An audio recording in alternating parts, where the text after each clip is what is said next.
Hey, it's Madison, and with me is Trudy Hilton, the vice mayor of Roatan. And Trudy and I have known each other for a long time. And at this time of year, it's really good to do something, get together with people, and have a cause. And Trudy and I used to sing together, actually, in the Black Nativity, which is where I met her. And she's gone on to do so many really great things in the community. And this is one of them. I mean, one of the big things that I talk to a lot of people about is when they talk about, young moms not working and so forth. I say, well, it's really difficult if you're a mom and say you have children to leave them with somebody and not have daycare. And I didn't really realize there was a daycare that's been created, but this is super important because you can't have productive people if they're spending all of their money. And I know this as a dad in the United States to take care of the children while you're at work. At some point, it doesn't make any sense. So, Trudy, thank you for joining us. Tell us about this event going on.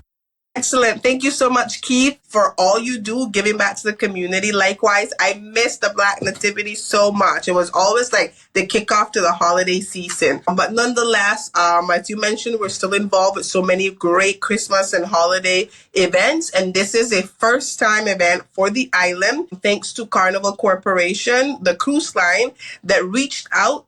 They've never done an event like this, neither have we at City Hall. December 4th, 2024, here on Roatan, we're going to have Carnival's largest cruise ship, which is the Carnival Jubilee, and they're hosting a holiday theme lunch. That's right, a holiday theme lunch. They'll be singing on board the ship, pictures, and just a very festive feeling.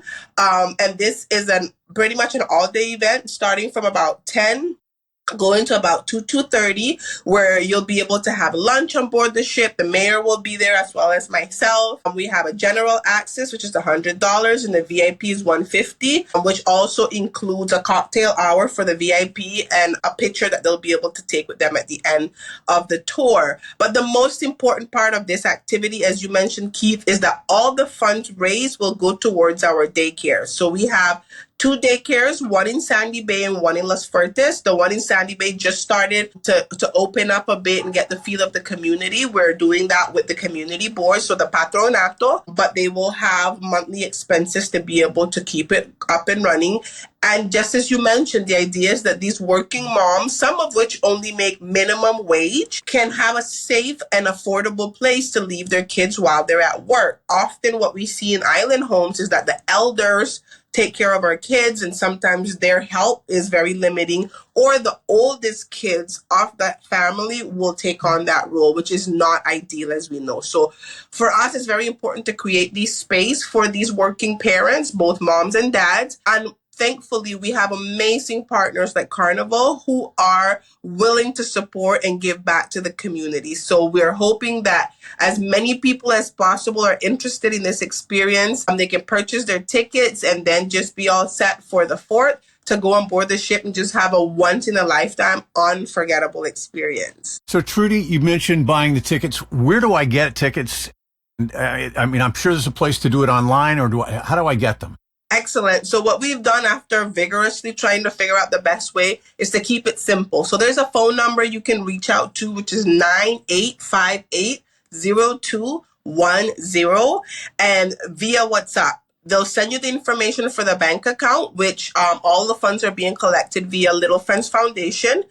And once you have proof of your transfer, then they ask you for some details, your full name, ID number, date of birth. Date of birth is the most important part, which we submit to the cruise ship for access on that day. So it's very simple, all via WhatsApp. And if you have additional questions, they can answer those on the spot for you. So that number is 9858-0210. Let's talk about one thing briefly, and then we'll let everyone go.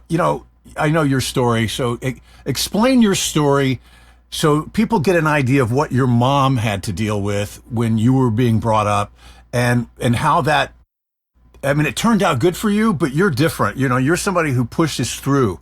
Some people would have just quit. No, I'm the product of these typical island homes where I'm the oldest of 5 now, but growing up the oldest of 4. And because of being the oldest and being a girl in this culture, I was taught at a young age on how to handle the household chores. So cooking, cleaning, sitting, and all that stuff.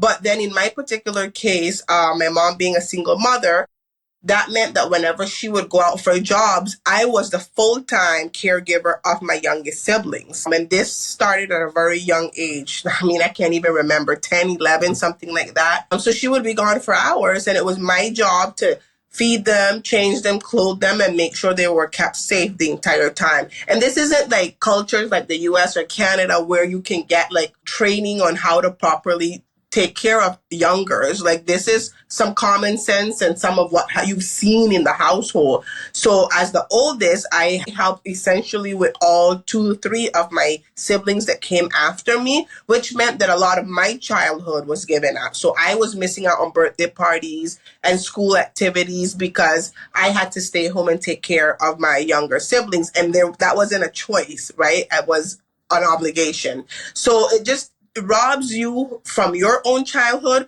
but also since you don't have proper medical training or first response training, what happens in a real emergency and the adult isn't there. Thankfully, my grandfather was always kind of nearby, so I knew I had that fallback to. But again, the elders in the community with their own health limitations and the oldest kids, which are sometimes kids themselves, are the ones called on for this responsibility. Because of that, as you mentioned, Keith, I think I developed these skills of survival, but also figuring out how to navigate, how to care for others, and what that meant for me as a young girl in this community. So for me, these projects are very near and dear because it means that that's one less young girl or boy who is not at home having to care for his sibling when him or her themselves are children and they should be enjoying their childhood.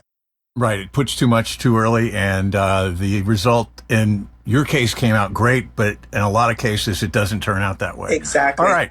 So thanks for joining us. And folks, I'm going to post this information along with this interview. And if you want to reach out to the phone number, it'll be listed. Trudy, thanks for joining us, and good luck, and have a happy holiday and Thanksgiving too. Likewise. Thank you so much, Keith. God bless.